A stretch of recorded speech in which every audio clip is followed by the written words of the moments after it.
Is this on? Can you hear me? Thanks, Fatima. And not that easy to rile up, but that's a nice try.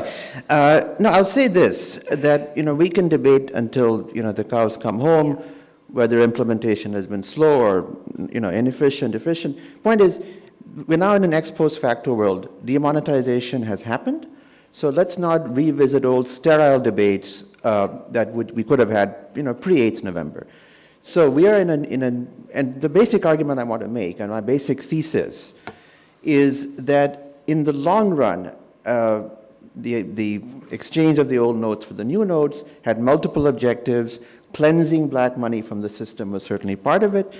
But I think, in my view, in the longer run, digitization and formalization of the economy are going to be the most important medium to long run benefits. So certainly there's a short run cost, because of the cash crunch. There's no question about that. But paradoxically, perhaps, the heightened cash crunch, because of the slow remonetization, actually was a further goad towards digitization becoming banked, towards becoming formalized.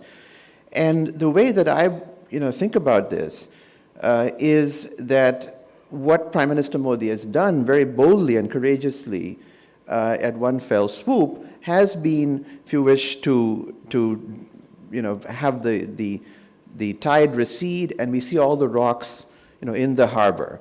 By which I mean, here's some basic facts, Fatima. I mean, 80% of the economy pre-8th November was a cash-based economy. 90% of the Indian labor force is in the informal sector. Now, that has begun to change. It was already changing, but that is going to change very rapidly. As people are pulled out of the gray and the black economy into the white economy, the formal economy, and I think Mr. Kumar has talked about the government's various package of policies. The point I'd also make is that demonetization shouldn't be seen in isolation.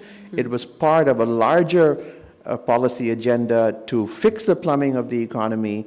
We talked about Jan Dhan, the JAM Trinity, and where we need to go, and again, I'll just throw this fact out, which was very striking to me. The gains from formalization are going to be huge if we actually manage to do this right. I mean, take the textile industry.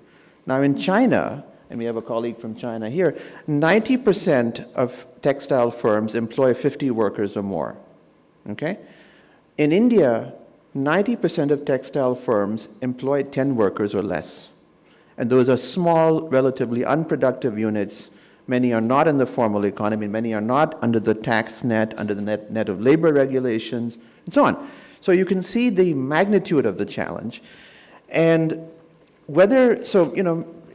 my basic point is that whether we like it or not, whether we think this was the right time or the wrong time, my view is that it's never too early to start formalizing the economy. Sure. We're now on that road. And I think post 8th November, that's taken a huge push, and that's all to the good in my view. Okay, and we're learning as we go along as well. Ben, I want to come to you because, of course, China is a phenomenal case of success in terms of digitizing as well as inclusion. You've also had some pretty